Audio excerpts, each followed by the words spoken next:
It's so wonderful to be here. Thank you for having me. Well, let's talk about it. First of all, I rattled off a bunch of numbers and stats Yeah. about menopause, but it really is incredible to me that 1 billion women globally will be in menopause in the next 5 years. Those Mhm. numbers are staggering, and it goes to show that there are companies like yours out there that are really, really necessary right now. Yeah, absolutely. I mean, I will admit I am not yet in menopause, but it's been an educational experience for me to understand just how long this phase of our lives actually takes. And I think it's worthwhile to say, menopause is a day. It's an anniversary of your last period. It's one moment in time. But perimenopause can start as young as 35, and postmenopause can last many, many years. And so we tend to think of our menopause journey to last about 4 to 15 plus years, even though we think about it as, this thing that comes with hot flashes and maybe, goes away in a wink. It's really much more than that. And there's a whole host of symptoms that women are experiencing during this transition.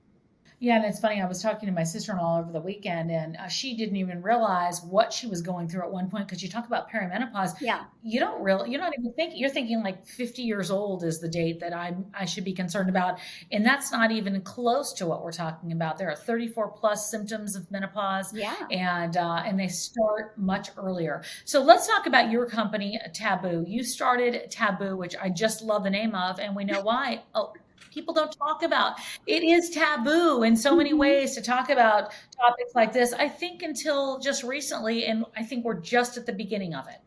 Absolutely. And so to kind of give you how I got into this whole thing, I'm a marketer. I've been a marketer for the bulk of my career, started in health tech, then moved over to the venture side. And I learned some crazy, outrageous facts about the sexual health side effects of menopause.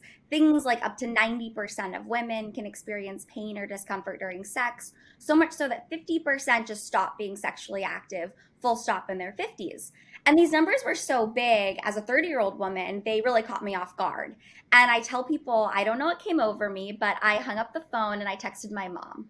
And I said, hey, do you or your friends have pain or discomfort during sex? And once we got through a fair amount of ha-has, we had a really sobering conversation. She knew exactly what was happening to her body, admitted it wasn't just physical, but deeply emotional, really affecting how she feels about herself, her relationship with my stepdad.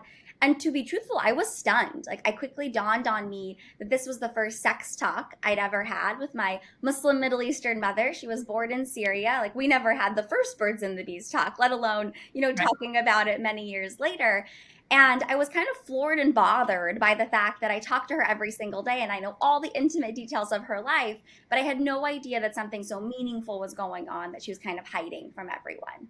And so that quickly precipitated into a ton of focus groups talking to so many women. And, in the early days, it was, many of my aunties, who I consider my aunties, and they were of the mind, I don't care what you're feeding me. I'm not going to talk to you about this. I don't talk to my husband about it. I don't talk to my doctor about it. This isn't a conversation we're going to have, because as you noted, not only is the menopause conversation taboo, but talking about sex is taboo also in many cultures, and for many of us still today. And so it was, kind of this confluence of things that people were deeply uncomfortable by. But I think, as you've probably seen in so much of your work, that when you create safe spaces and, people start to share and show that vulnerability, it was as though the floodgates had opened, and we had so many Mhm. women, piling on to talk about how it's not just vaginal dryness. It's, what does it mean to be a woman? What does it feel like to be a woman in your post-fertile years? And how do brands treat you? How do products treat you? How do doctors treat you? It was so much more than the physical manifestations of the symptoms that they were experiencing. And while we often talk about, hot flashes and mood swings and all these different things, the sexual health side effects of menopause can be the most severe, and the ones that we actually don't talk about quite as much, because we're told that this is just what happens when you get older, or if you don't feel that urge, it's okay to not invest in your sexual wellness. And that's kind of the paradigm shift we're trying to go through with Taboo. Is, even if you don't have those urges, it's really, sexual wellness is still part of your overall health, and there's a lot of benefits, both personally and physically, or emotionally and physically rather, that you're going to give up as you just push that aside. And so that's really the challenge and the opportunity we saw with Taboo. Was, could we create a brand and a product experience that really celebrates and honors sexual wellness as our bodies change, with products that feel more akin to what you would expect from a high-end skincare brand than a sexual wellness company, curated and personalized resources to make you feel really confident about maintaining that routine. And then eventually expert support, where you get to connect with thoughtful experts like pelvic floor physical therapists or GYNs to help you understand what's going on with your body and what you can do next. Does it surprise you that, we do get to that age, whatever that age is, and we say, well, for your age, this is where you should be. It's almost like we categorize people, right? It's the worst thing we could ever do, but we categorize people like, when you're past a certain age, you shouldn't be dealing with that, shouldn't be Yeah. important to you. Is it, it's kind of like, it's like that invisible part of your life. And what you're saying is that it shouldn't even be like that. But what's interesting to me is that you're not at that age yet, but you looked ahead and said, like, I don't want to go into an age that says that's what has to happen at that point And in I time. think that there's just been so many role models around me that Mm-hmm. don't I don't even know what act your age means really anymore. I think once you get Good. out of like your teenage years, I'm not sure what that means anymore. And I think that that's, we've grown past that. I think as a culture, like there are brilliant women in their 60s and 70s, starting careers for the first time and opening businesses. So I'm not sure Mm-hmm. what your like for your age quite meant. And I had so many role models in my own life where I was like, you have so much more life left to live. You're going back to school at 50. You're doing so many Yeah. things. And so I just, that troubled me because I didn't know what that meant. And, one of my dear advisors, Susan Feldman, who we were talking about before the show, was, Mm-hmm. says like women are healthier, wealthier, and more powerful than at any point in history. And I think she's so emblematic of that. And so I think I was just challenged by that idea and the fact that, our sexual wellness doesn't have an expiration date. It doesn't magically become unimportant when we, hit 50 and for some reason don't have a period anymore. And so Right. I think I was troubled by all these things not kind of fitting together and recognizing that perhaps it's not that it's not important, but we don't know how to talk about it and we Right. don't have a good place to send women or to go to help. When you talk about the emotional aspect of things, I think that's a huge part to talk about. And you use the word safe space because I don't, as much as we have on social media and as much as we talk about and as much as in many of the memes that we put out there, it's still hard oftentimes to find a safe space for that conversation. And I don't think that traditionally, I don't know about you, but in terms of advertising, is the company accepted, or how do you do a workaround? I think it's done in such a Oh, classy, highbrow way that it doesn't make it seem like it's something that's dirty. But 5 years ago, 10 years ago, people would have thought that. absolutely. I think, we still have challenges. Our Google account was off of Google for months for unknown reasons. And I think that it's just the nature of both women's health is often, or just healthcare in general, often is difficult to advertise within. And then also sexual wellness, like those two things together make, traditional channels more challenging. I think there's also been brilliant companies though in the space who have made tremendous strides to start to change the way that many of these platforms see products and services like ours. So I think we'll see that continue to shift over the next, couple of years. But, the fight isn't over for sure.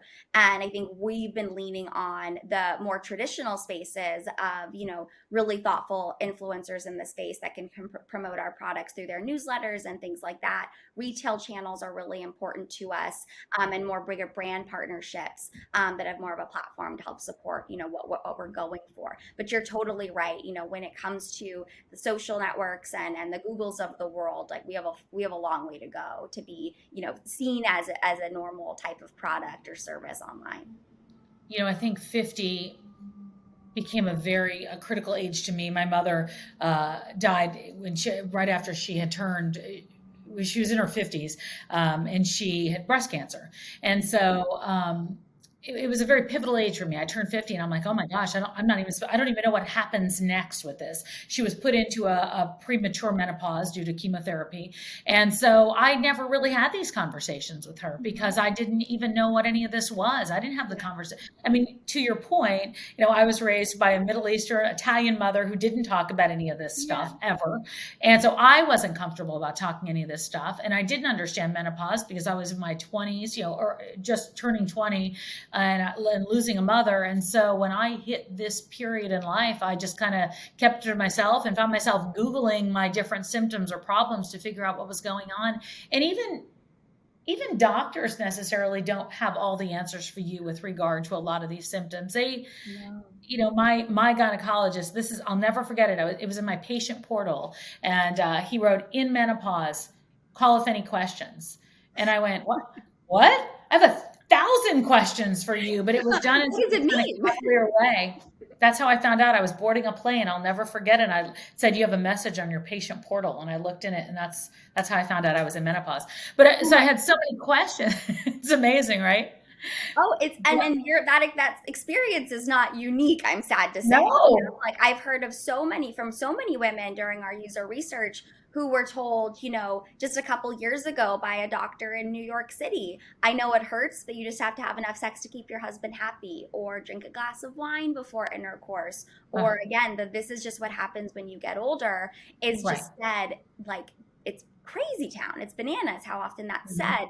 And people internalize that because if you think about it, it's already a hard thing to talk about. It's already a hard thing to bring up. So then you bring it up, and that's what you get back. You're like, I'm not bringing this up again. I'm storing this away to the back of my closet and hoping it never comes back. And so it's really sad. And I think it's both on the provider side, and then we often hear from women. It's also with their partners. They struggle to talk to their partners or their family members about what's going on with them. And you're experiencing everything from what we're talking about in terms of sexual health side effects, but also mood swings, poor sleep. You're experiencing so many things, and you're unable to talk to the people closest to you about those changes. And I'm just very encouraged by the amount of activity in the space, so Yeah. that because I do think that's changing for my generation, and hopefully Mhm. for the for Gen Xers as well. Yeah, I'm encouraged by it too. I really am, and I'm happy people are talking about it. I'm happy that it may not be taboo when you get into this Yeah. into this age, and I hope that we come to a place where we don't have the words "women of a certain age." I No. hope that it's women, and I look forward to that, and I look forward to those women being what you're talking about. I have two friends right now that are going back to school. One is in her 60s, one is in her 50s, and I think it's incredible, and they're going to have a whole different career and job, and forget second chapter, they're going to have a third chapter, and so it's really, really encouraging. But to see somebody your age, and to see businesses like what you have, starting early and starting the conversation so it doesn't have shame with it, I think is so important.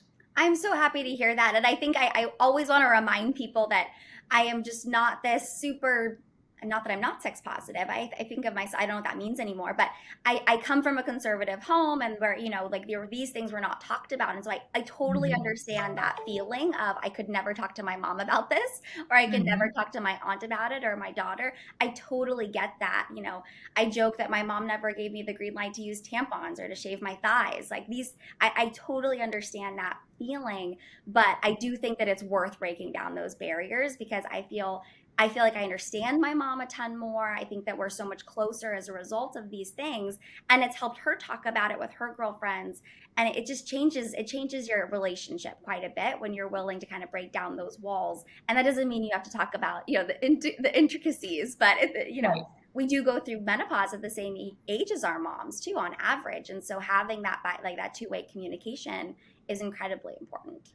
Yeah, I think for me, not having a mother to talk about menopause Yeah. was really difficult. My mom went through hers prematurely, and I didn't know if it was menopause or if it was the chemotherapy she was going Yeah. through.